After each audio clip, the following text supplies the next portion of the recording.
Halipa Mehmet Kurban Şakir'in sözlerini o sen bilen bile gitti diyen aydımı yerine getirip bereli. Dinleyicilerimde bir düşünüklü olur yali şu koşuyun Mehmet'in esasında düzülönlük hakkında kıyıkacık vakasını aydıp bereyin. Etirekli Şakir'imiz Mehmet Kurban Şakir'in bir sever dostu oluptur. Dostu iyir yok oluyor. Üstünden bir neçe yıl geçen son yankı yoğulun dostunun başkalası bilen Bağdar'da kavat geliyor. Salamlaşıya, sağlık amallık soruşuya. Planı sağaman otuyun ve işörler sağlık mı kurugun mu deyse. Ay Mehmet Kurban, oğluk nereden olsun hem zat dostun bilen bile gitti diye. Yankı dinanın dostun bilen bile gitti diyen sözü Şakir fikirlendiriyor da. O öyüne gelip Mehmet Kurban Şakir şu hoşluğun dörü diye Mehmet Kurban iyilinden koştum zenan dilinden arı uçtuk gülünden bal bilen bile gitti deyip yankı dostunun başkalasının adından şu hoşluğunda diye şunu yerine getirip verelim. Yer yeter.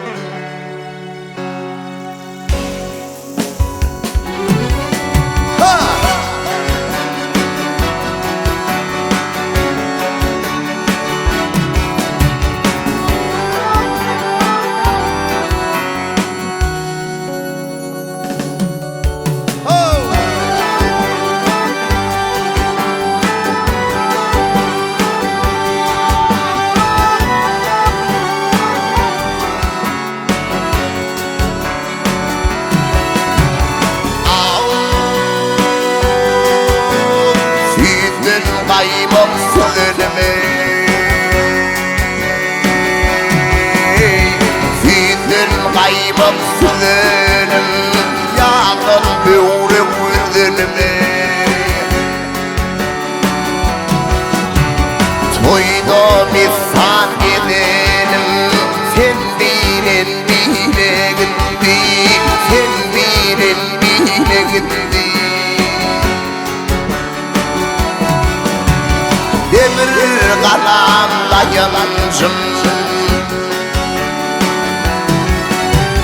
Demir kalanla yalancım Var sattığım kuvuncum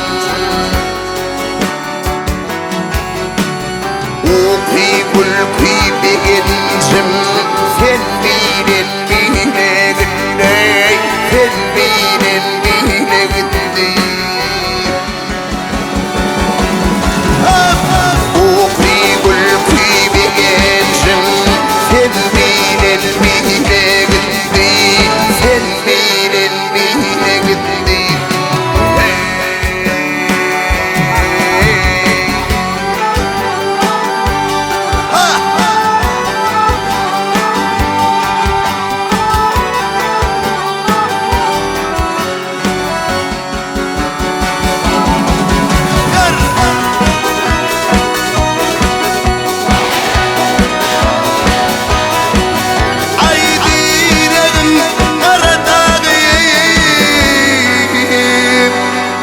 Yürekte kalın yağım Meyvesini sen bağım Sen bilen bile gitti Sen bilen bile gitti Mehmet Kurban ilinine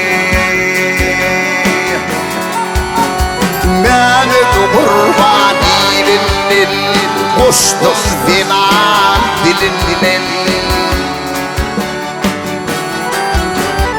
Arıyormuştu gülünden Bal bilen bile gitti Bal bilen bile gitti Arıyormuştu gülünden Bal bilen bile gitti Bal bilen bile gitti